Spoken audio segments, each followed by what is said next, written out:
Dr. Fishman, I want to pick up on a point you made a short time ago when that study came out that said that soccer players have significant head impact and potential damage from the hitting of a soccer ball, from heading a soccer ball. You know, we don't think of the two as being anywhere in the same league, the idea of getting hit by a boxer or bouncing a soccer ball, and yet parents across this country and maybe around the world had to have been horrified at the idea that little Mary and little Johnny, who we thought were out playing a wholesome, great sport, are really going to pay, in a sense, because this soccer ball hitting the head is going to result in long-term brain damage.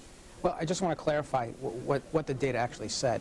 When they measured people who play competitive soccer versus those who did not play competitive soccer for age and other match controls, on tests, the people who played soccer did worse. It doesn't mean that affected their daily life. So we need to sort of separate what a scientific study can show on a piece of paper and what people actually can do in their daily life. Clearly, we're talking about apples and oranges, and we're talking about a few IQ points for a soccer player versus a boxer being in a coma.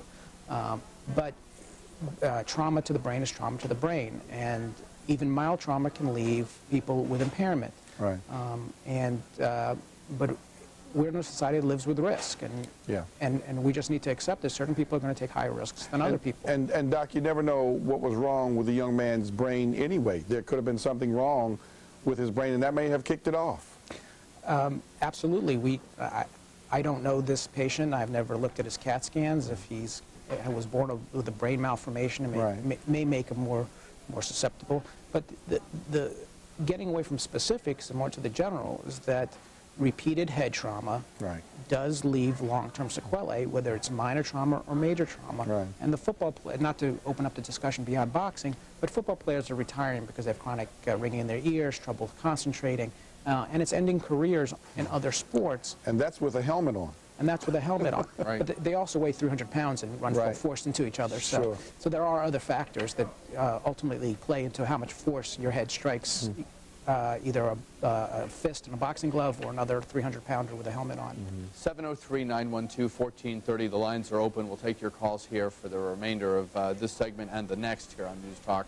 Glenn, let me quote to you from one of the great sports columnists, George Vesey of the New York Times, who wrote about the B. Scotland case yesterday. I was struck by this. It certainly represents the point of view that you hear from people who probably don't like boxing that much to begin with, and really the long knives come out, in a sense, when an incident happens involving one particular boxer. George Vesey, writing in the New York Times, said yesterday that it is not at all demeaning to Scotland to say that he was damaged for the amusement of paying customers while doing something he wanted and probably loved to do. While other sports pursue a goal of a home run or a touchdown and injuries happen along the way, his sport pursues temporary unconsciousness, a mini-death that then subsides, quoting here still, if everyone is lucky that night.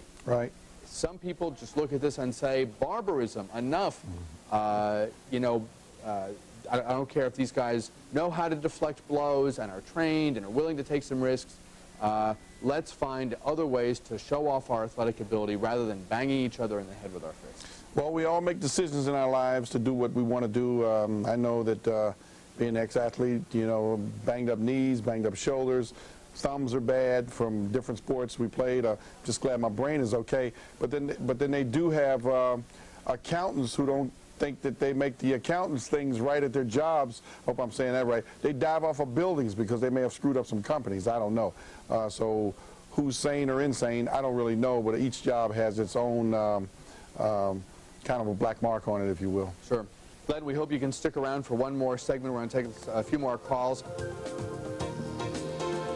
Inova Fairfax Hospital, Inova Alexandria Hospital. Pleasure speaking with you today. Glenn and I are going to come back, take more of your calls in this segment. 703-912-1430. News Talk. Continue after.